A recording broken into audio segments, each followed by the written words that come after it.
Quarta-feira, 19 de janeiro de 2022. Começa agora pela Folha FM, mais um Folha no Ar, primeira edição. Muito bom dia a todos. São 7h05. Sejam todos bem-vindos a mais essa edição do Folha no Ar, ao vivo aqui pela Folha FM, ao vivo também em nosso streaming no Face, no YouTube, no Instagram. Você pode ouvir esse programa daqui a pouco também no podcast e logo mais às 17 horas na Plena TV. Um ótimo dia, uma ótima quarta-feira e pode se preparar para o calor. Sensação térmica ontem foi terrível, 50 graus, 0,6 no Rio de Janeiro, o que dá uma diferença relativamente aqui para a região, mas sensação térmica aqui foi pesada, muito forte. Chegamos ontem aos 40 graus de sensação térmica. E para hoje, Campos tem tempo bom, com céu claro, com sol e calor. A máxima prevista para hoje, segundo o Instituto Nacional de Meteorologia, é de 33 graus, a mínima de 24. Agora já faz 26 graus com tempo ensolarado aqui na cidade. Hoje, com o Arnaldo Neto na bancada, vamos conversar com o Arthur Borges de Souza. Já está conosco também por videoconferência, essa simpatia de pessoa. É o superintendente do Hospital Ferreira Machado e agora vice-presidente da Fundação Municipal de Saúde. Em pauta, o enfrentamento aí à pandemia na maior unidade de emergência da região, né? O gigante Ferreira Machado, e ainda um panorama sobre como está hoje a saúde do hospital, além dos novos desafios ao assumir a vice-presidência da Fundação Municipal de Saúde. Daqui a pouco, doutor Arthur, traremos aí o seu bom dia. Em instantes, vamos primeiro ao jornal Folha da Manhã de hoje, com as manchetes, e aí sim a gente já começa esse bate-papo. No oferecimento de Proteus Serviços de Saúde e Medicina Ocupacional, com a qualidade certificada ISO 9001-2015, Unimed Campos, cuidar de você, esse é o plano. E o apoio Unicred Norte Lagos, quem conhece, valoriza. Manchete de hoje do jornal Folha da Manhã, já nas bancas e também desde cedo aí nas casas dos assinantes. Vamos lá. Campos vacina crianças com 1 ano após primeiro imunizado contra Covid. Menino de 11 anos com asma e bronquite foi vacinado na terça. Município tem 10 casos de co-infecção com a influenza. São João da Barra registra mais casos até em bebê e cancela o carnaval. Tá na capa de hoje do jornal Folha da Manhã, tem as imagens aqui, né? Enfermeiro André Oliveira foi o primeiro vacinado em Campos, isso há 1 ano, né?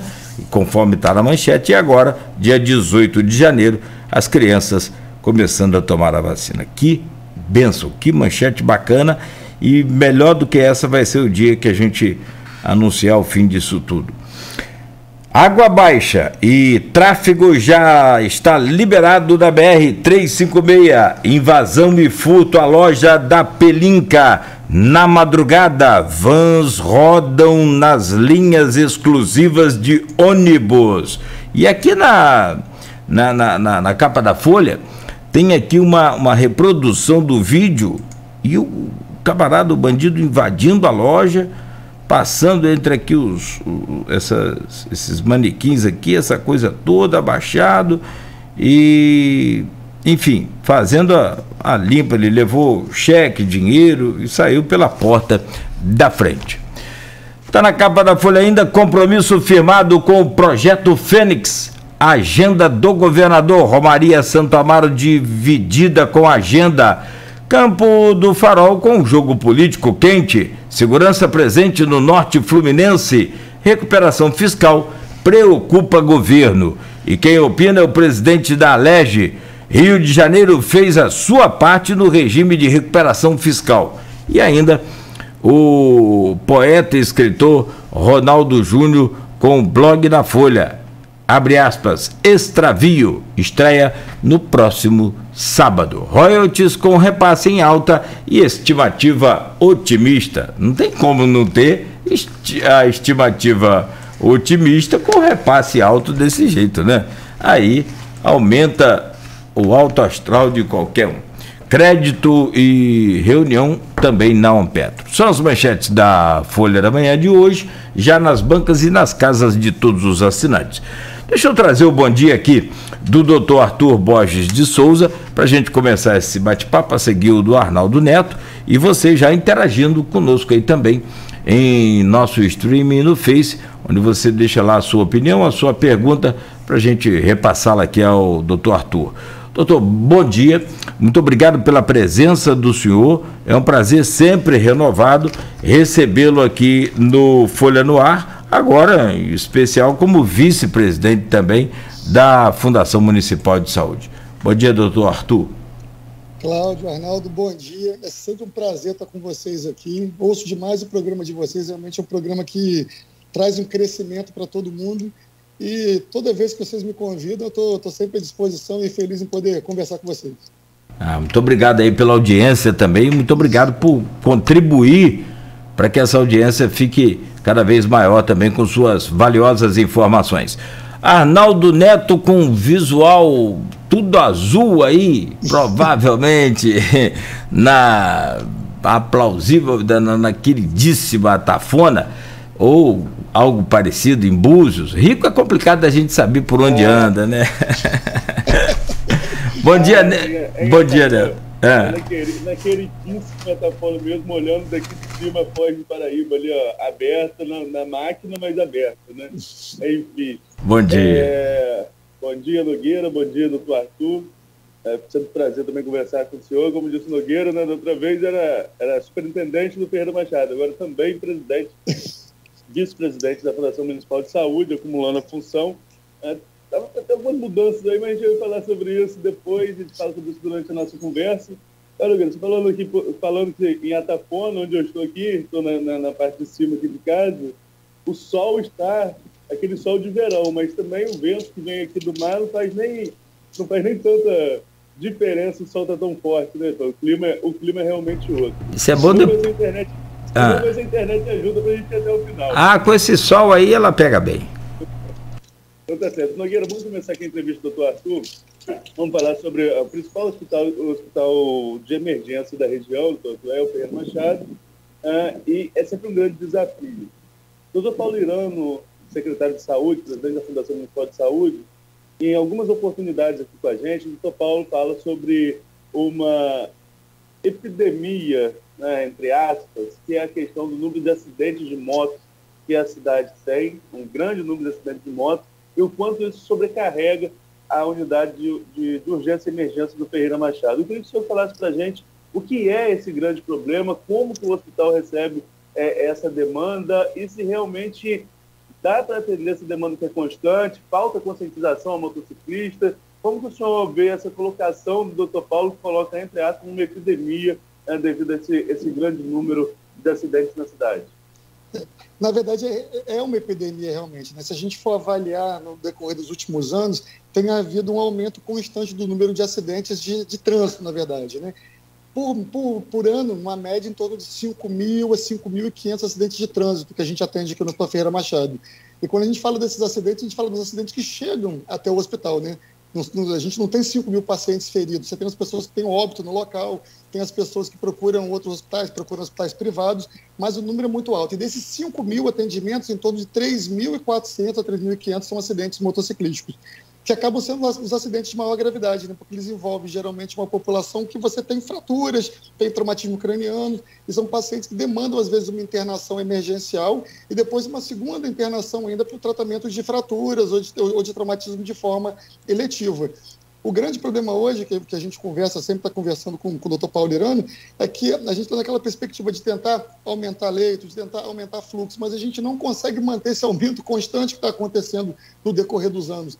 Há necessidade de um trabalho de prevenção, né? De um trabalho de fiscalização, de um trabalho de conscientização, para que a gente, na verdade, não sofra, não tenha que continuar tentando aumentar o número de profissionais ou de leitos, mas sim diminuir a entrada desses pacientes ao hospital. E em relação a esse atendimento, é um atendimento que muitas vezes demanda também, doutor, um outro grande problema, que é em relação à transfusão de sangue. E o Hemocentro, né, a gente faz matéria constantemente com o banco de sangue sempre em baixa. Estamos na alta temporada, período de verão, Campos é uma cidade centralizada, mas de acesso a muito litoral, seja no caso aqui para a gente, aqui na BR-356, da São João da Barra, seja também a BR-101, né, que leva tanto para o Espírito Santo quanto para a região dos lagos, dependendo de quem está trafegando na rodovia, de onde está saindo essa pessoa. Então, acaba inevitavelmente tendo um número maior de acidentes no período, período de carnaval, apesar de todas as cidades estarem cancelando. Estoque do banco de sangue do Ferreira Machado é um outro grande problema? Com certeza. Em alguns momentos a gente, essa semana, reiniciou campanhas, né? Ontem mesmo eu assinei vários documentos encaminhando para o Exército, para o Bombeiro, para as faculdades, solicitando realmente que seja colocado aos seus funcionários, alunos e colaboradores a vinda ao hospital para tentar melhorar o estoque. Durante o verão, há realmente um aumento do número de acidentes e há uma redução do número de doadores. Então, no momento em que a gente mais precisa, acaba sendo o momento em que a gente passa a maior dificuldade. Quanto a essa questão de acidentes, para você ter uma noção, a nossa média diária são 10 acidentes de moto por dia. E a nossa média de pacientes com necessidade cirúrgica por acidente de moto são 25 pacientes ortopédicos por semana. Então, assim, mesmo que a gente consiga operar um quantitativo aqui, consiga fazer uma transferência dos pacientes, é um montante muito grande. A gente lidar com 100 a 125 pacientes ortopédicos por mês. E quase, na verdade, 300 pacientes acidentados de moto, né? Mesmo que seja um acidente mais leve, vai envolver um atendimento de uma equipe multidisciplinar, o paciente vai ocupar um leito, ele vai fazer exames complementares, por vezes vai ficar 3, 4, 5 dias internado no hospital e vai trazer um próprio dano para ele e para a própria família, né? Muitos desses acidentados de moto são pessoas na idade de trabalho, né? Então, na verdade, além de ter um acidente, elas deixam de trabalhar, deixam de fazer economia circular, deixam de poder trazer o pão para a sua família. Então, há necessidade de uma conscientização. Quando a gente fala em urgência e emergência, sempre que nos vem à cabeça é realmente essa questão de acidente, né? É a primeira coisa que passa na nossa cabeça. Mas não é o único tipo de atendimento, não são apenas acidentes automobilísticos que chegam para atendimento ao Ferreira Machado. Qual é o principal tipo de atendimento do hospital hoje? Tem essa questão do centro de queimados, eu queria chegar a isso também, que teve uma inauguração recente, teve também uma reunião recente com o pessoal do Porto do Açu, é uma outra vertente também desse atendimento, é um atendimento que é muito grande no hospital. O maior atendimento nosso, com certeza, é a ortopedia. A nossa média gira em torno de 20 mil atendimentos de ortopedia por ano. E de politrauma, que são os pacientes que dão entrada vítimas de acidentes, quedas, aí mais já entra mordedura de animais, agressões, chega em torno de 18 mil pacientes por ano. Então, assim, realmente o carro-chefe é a ortopedia, e no segundo plano é o atendimento do paciente politraumatizado, né? Em que você tem os acidentes de trânsito, mas também tem na verdade, até o número de quedas é um número muito alto. Para você ver, olha, no ano passado, o número de quedas foram 6.526 pacientes atendidos por quedas. Então você vê que é um número... Queda de quê? Própria altura, queda da cama, queda de cadeiras. Então, assim, e esses pacientes aqui acabam gerando também um número alto de pacientes com necessidade cirúrgica, como, por exemplo, pacientes de idade, que têm quedas e têm fraturas de fêmur, né? E são esses pacientes, na verdade, até que quando são transferidos, são os que mais precisam de doação de sangue. Porque são pacientes, às vezes, idosos, com comorbidades, com cirurgias, às vezes, maiores. E em alguns períodos a gente acaba ficando travado, porque sem conseguir fazer transferência ou sem conseguir operar o paciente justamente pela falta do sangue no hospital. Sobre a questão do centro de queimados, a inauguração que a gente fez aqui foi a inauguração de um centro ambulatorial, né? O que acontecia, na verdade, quando você tem um paciente queimado, vamos dar um exemplo, um paciente com 30% a 40% do corpo com queimaduras. Esse paciente fica internado em uma média de 2 meses. Ele passa por em torno de 7 a 8 cirurgias, né? Porque quando o paciente ele é queimado, ele tem que fazer o banho, fazer os curativos. Esse curativo normalmente não pode ser feito em enfermaria, pela dor, né? E pela extensão da queimadura que o paciente tem. Então, são procedimentos feitos no centro cirúrgico. Para você ter noção, em 2019, nós tínhamos uma média de 230 cirurgias desse tipo por ano. Em 2020, 240. Em 2021, chegou a quase 500. A gente quase dobrou o número. Aí você vai perguntar, mas por quê? Por N motivos, né? Quando a gente faz as perguntas aqui, qual foi o motivo da queimadura, em alguns casos, realmente, isso é o uso de fogareiro, né? O valor do gás expandiu muito, várias pessoas já não sabiam mais lidar com fogareiro, ou na verdade nunca tinham lidado e passaram a ter essa necessidade de fazer comida com lenha. Tem sido realmente muito difícil, né? Um botijão de gás aí a 100, 120 reais, várias pessoas perderam a condição de fazer uso. Também o fato da pandemia, as crianças terem ficado muito tempo em casa, né? A gente tinha um aumento maior do número de queimaduras, principalmente em crianças, no período de férias, né? Só que na pandemia ficou uma férias de 1 ano e meio, 2 anos, né? Então houve realmente um aumento muito grande do número de crianças. E houve um aumento considerável também na taxa de tentativa de suicídio. Então houve realmente um aumento exponencial. E esse aumento exponencial é que levou realmente a gente a conversar com o Porto, uma visita que a gente teve lá, sobre a necessidade de campus começar a contar com um CTQ, né? Que seria um centro de tratamento do queimado. Hoje a gente faz o tratamento, mas você não tem um centro especializado, um local que você tem uma equipe de enfermagem com uma rotina só para aquilo. E o objetivo, na verdade, é que a gente monte uma estrutura, uma enfermaria em torno de 5 leitos, que é a nossa média de pacientes internados diariamente, em torno de 5 pacientes com queimaduras. Então, a nossa ideia é a gente ter uma enfermaria de 5 leitos e ter uma sala de centro cirúrgico que fique específica para ser usada apenas para banho dos pacientes queimados. E a gente acha que a gente fazendo isso, a gente vai conseguir criar uma rotina, né, que os pacientes vão ficar melhor assistidos por ter uma rotina específica para pacientes de queimaduras.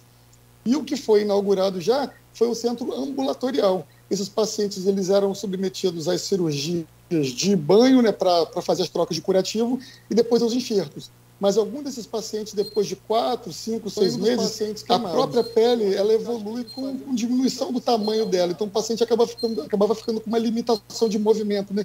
Quando era uma queimadura em dobras, ele passava a não conseguir ter a capacidade de dobrar completamente o braço ou de esticar completamente o braço, e isso acabava atrapalhando ele funcionalmente. E não existia na cidade um local onde esse paciente pudesse ser assistido nesse segundo momento. Então a gente colocou lá embaixo uma equipe com cirurgiões plásticos que fazem um acompanhamento pós. Em caso da necessidade de algum procedimento corretivo, esse procedimento já está sendo feito no próprio hospital.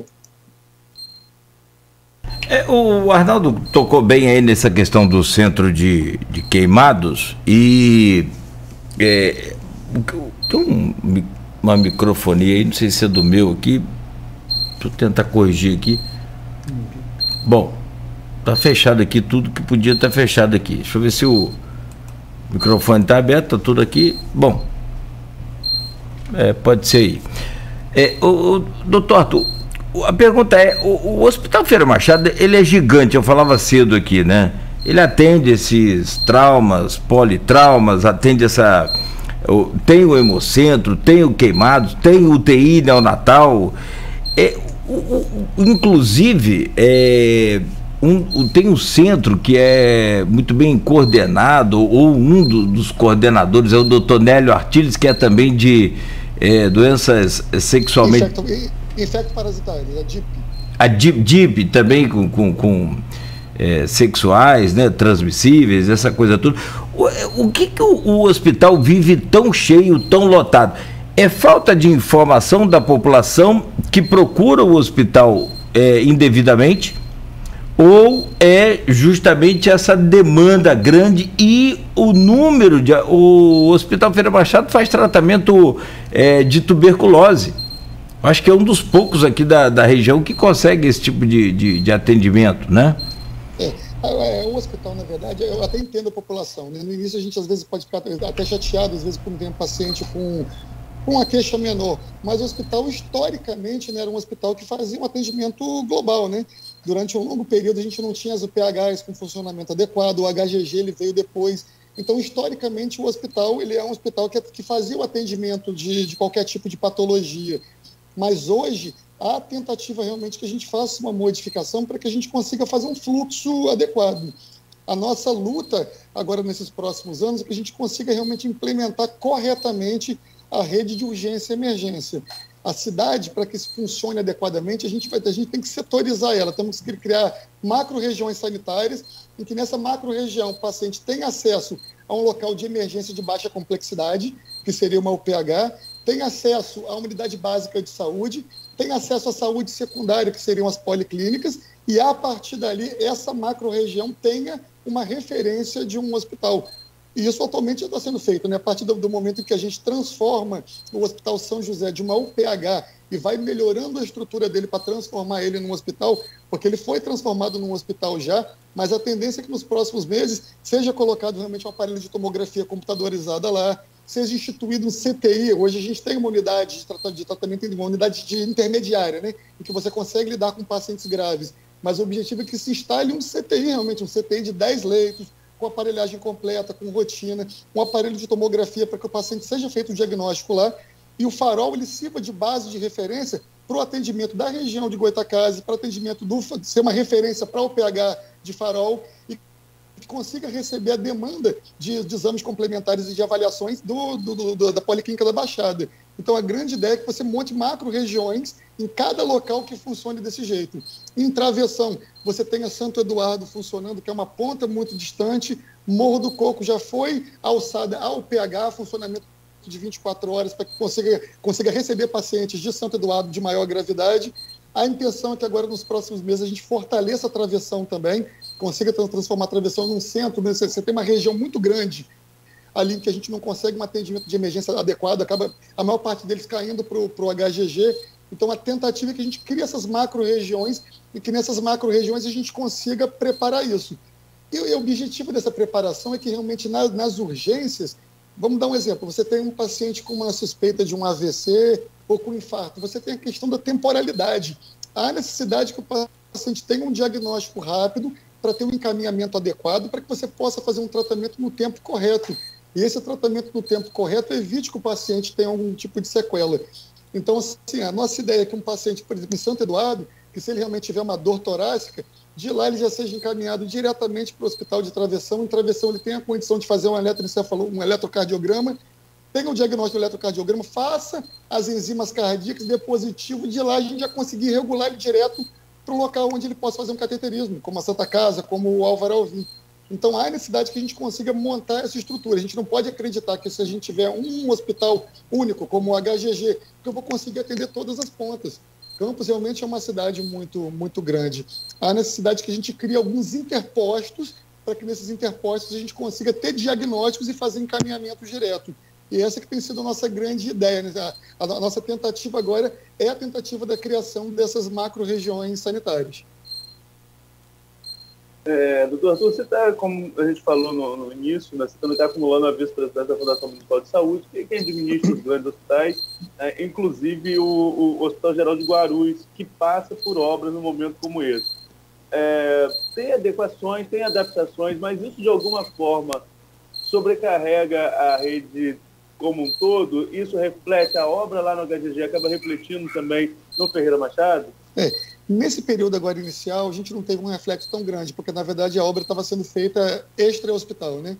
Mas agora, mas a previsão é que nas próximas 2 a 3 semanas a obra já entre para a região hospitalar, né? Para dentro do hospital. Então, algumas áreas realmente vão ter que ser desativadas.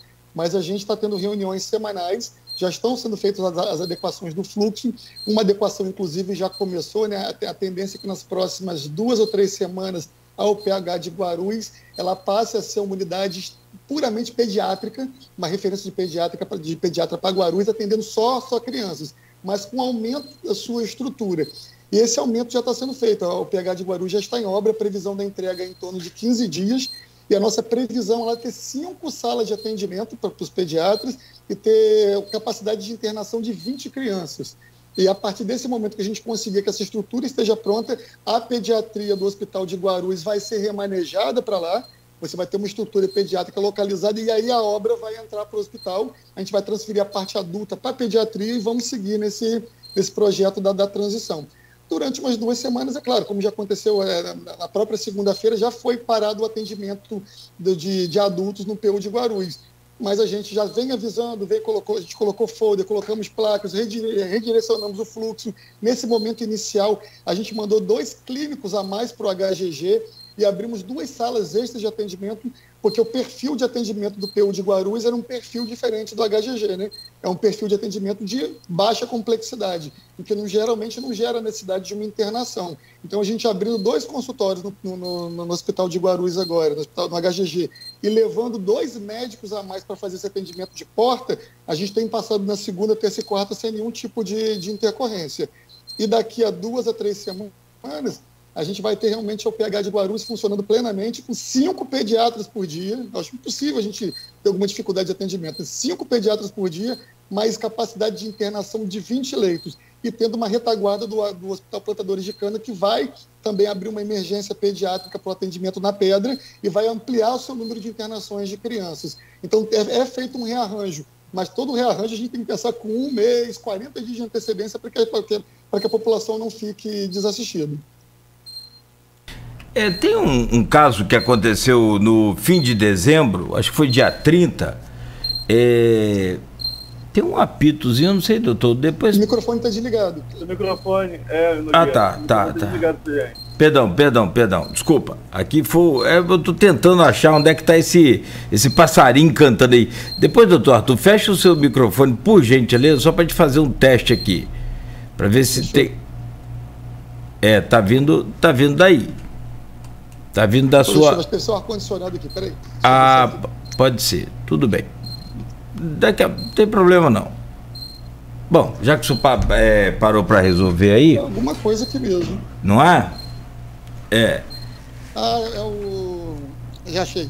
Pode ser aquela tampinha dele, né? O swing que fica, né, balançando. Continua fechado pra gente. Mas, gente, de novo... Pode ser aquele swingzinho do ar-condicionado, aquela abazinha. É o no break. Tá. Pronto, já isolei o no break aqui, pronto. Beleza, muito obrigado. Bom, a pergunta é: teimoso esse no breaking, ele continua aí. Mas depois a gente mexe nele, depois no intervalo. No intervalo a gente mexe. Resolvido.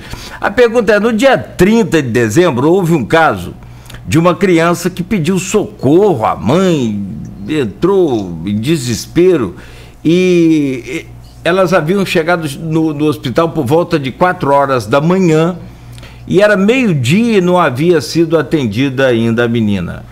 Buscava um oftalmologista. O caso ganhou as redes sociais e aí, né, a proporção já se torna incontrolável. O prefeito Vladimir foi às redes sociais, ele interage muito bem com isso, pediu desculpas à mãe e anunciou que faltou nesse dia um oftalmologista do plantão. O que de fato aconteceu e onde é que houve o problema aí? Então, na verdade, a paciente realmente ela veio ao hospital, mas ela chegou 9h30 da manhã, não chegou 4 da manhã. A ficha dela é de 9h30. E ela foi atendida em torno de 11h30, meio-dia, que quando a gente conseguiu disponibilizar o oftalmologista. A oftalmologia realmente é uma especialidade muito difícil, né? A gente não consegue ter assim, uma gama de plantonistas que a gente possa ter. Concursados, inclusive, nós temos poucos, né? A maior parte deles a gente tem conseguido fazer por contratação.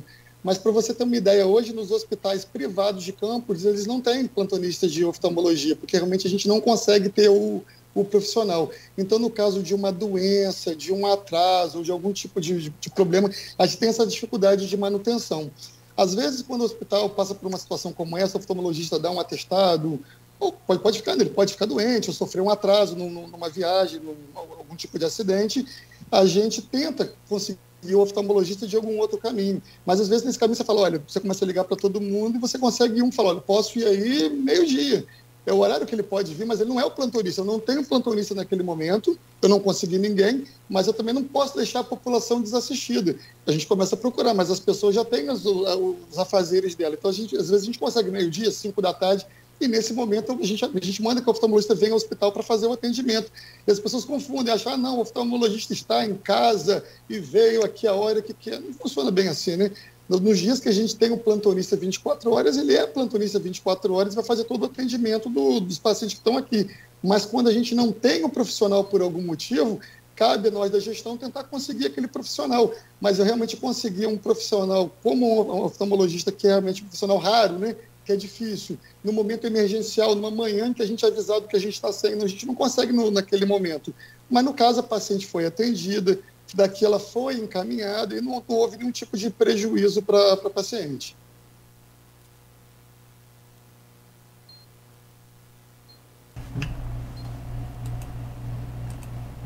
Ô, Nogueira, são 7h35, eu estou sem retorno seu.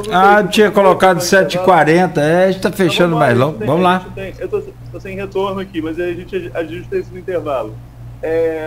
Doutor Arthur, tem uma outra questão que o Nogueira levantou aí um caso polêmico em relação ao hospital, que foi recente. Tem uma outra questão que sempre levanta polêmica, que é a questão de paciente no corredor. Vocês, muitas vezes, vocês falam administração, né? A administração municipal e a administração do hospital tem comemorado que zerou o corredor do Hospital Ferreira Machado. Nós, enquanto imprensa, por outro lado, recebemos queixas que zerou o corredor para fora, porque no andar de cima o problema continuaria o mesmo, ou em outros andares continuaria o mesmo problema. Qual é a realidade hoje do Hospital Ferreira Machado nessa questão de leito disponível para atender as pessoas da cidade? Ou da cidade não, né? Porque o hospital atende a região inteira. É um hospital regional. Olha, nos andares, nunca houve paciente no corredor. Nos andares, isso realmente é uma falácia, nunca aconteceu. Lá embaixo, na emergência, nós estamos completando hoje 170 dias sem paciente no corredor. E realmente a gente fica sem paciente no corredor. Os pacientes são alocados dentro dos locais, dentro das enfermarias em que deveriam estar. As enfermarias lá embaixo não têm uma capacidade muito grande, porque, na verdade, esse foi realmente um dos nossos objetivos. A gente, quando iniciou o nosso trabalho, lá embaixo, a gente tinha duas enfermarias, né? Uma enfermaria masculina e uma enfermaria feminina, cada uma delas com 8 camas, onde o paciente ficava internado. O grande problema de você ter um paciente internado na emergência é que o paciente ele não é dado continuidade, ele não tem um serviço de rotina. Todo dia ele é visto por um plantonista. Então, na verdade, cada plantonista tem a sua rotina, a sua ideia de tratamento. Então, o paciente ele não é visto como um todo.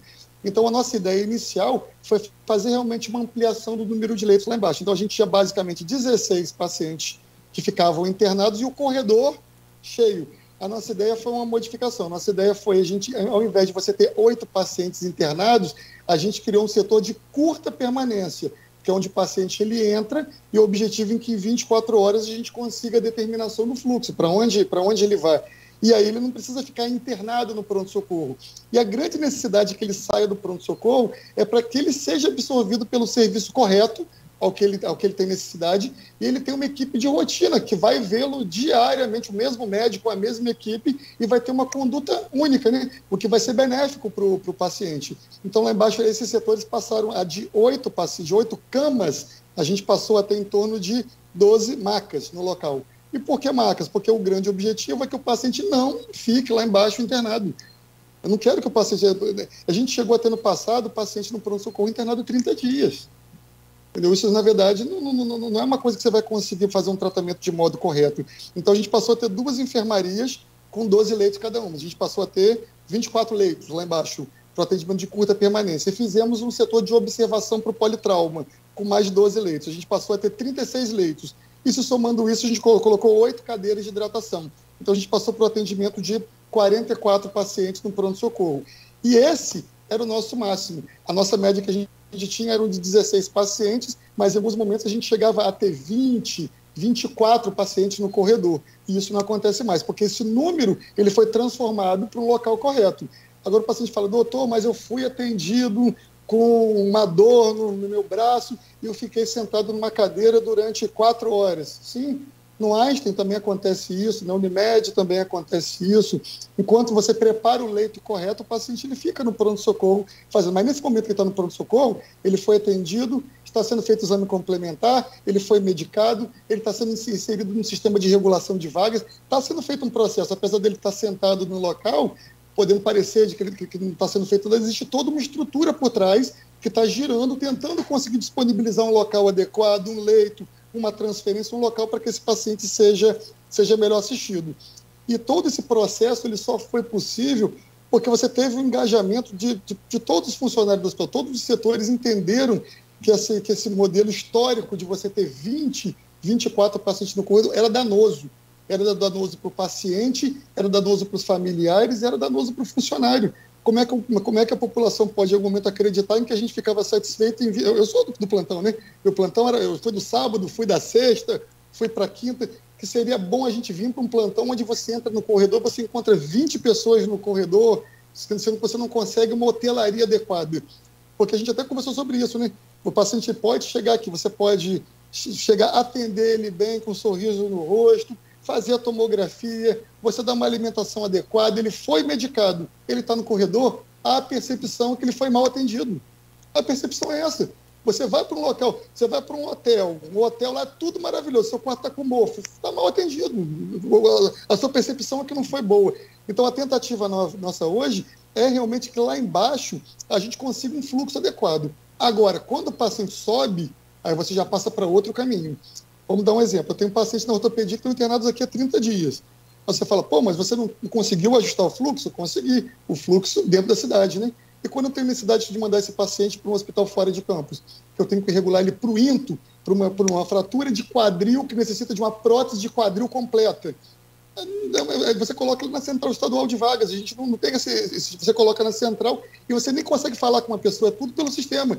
Ele te faz uma pergunta pelo sistema, você alimenta o sistema, mas não há um contato onde você possa passar, é uma coisa muito mecânica e você não tem como ultrapassar. Quando a gente precisa de uma vaga no Hospital de Cardiologia de Laranjeiras ou paciente com uma prótese de aorta, são situações em que a gente hoje não consegue fazer em campus, porque são situações de alta complexidade, em que as próteses são muito caras e a gente não tem como fazer aqui nesse momento, não tem um credenciamento para fazer isso. E a gente tem que colocar realmente para centros de referência. E às vezes os centros de referência eles estão lotados. Então, por isso, às vezes, alguns pacientes eles ficam aqui. E a gente acha ruim também, porque às vezes eles falam, doutor, estou aqui na minha enfermaria, do meu lado já passaram 3 pacientes. E por que eu estou aqui há 30 dias? É porque o seu tipo de patologia depende de um atendimento de um especialista ou de um centro de referência em que naquele momento não está sendo disponibilizada a vaga. E a gente se desculpa, a gente tenta a gente coloca psicólogos para tentar assistir, pede para os médicos conversarem, mas em alguns momentos realmente as pessoas acabam fazendo campanhas ou procurando imprensa, colocando... Mas são situações que a gente não consegue gerir, né? Porque a gente depende realmente do apoio do Estado e às vezes até do governo federal. Bom, doutor Arthur, vou pedir licença ao senhor rapidamente, a gente vai para um intervalo curto e a gente volta a conversar. Vamos continuar falando sobre o Hospital Ferreira Machado e no próximo bloco a gente fala também sobre essa nova onda da Omicron, de que forma o hospital já está trabalhando e quais os impactos também nos profissionais que atuam no Ferreira Machado. Já estão suspensas as visitas aos pacientes que estão internados no Ferreira Machado? Vamos saber de outros detalhes ainda hoje no programa com o Arthur Borges de Souza, superintendente do Hospital Ferreira Machado e vice-presidente da Fundação Municipal de Saúde. Voltamos em instantes. Oferecimento de Proteus Serviços de Saúde e Medicina Ocupacional, Unimed Campos, cuidar de você, esse é o plano. Laboratórios Plínio Bacelar e Unicred Norte Lagos, quem conhece, valoriza.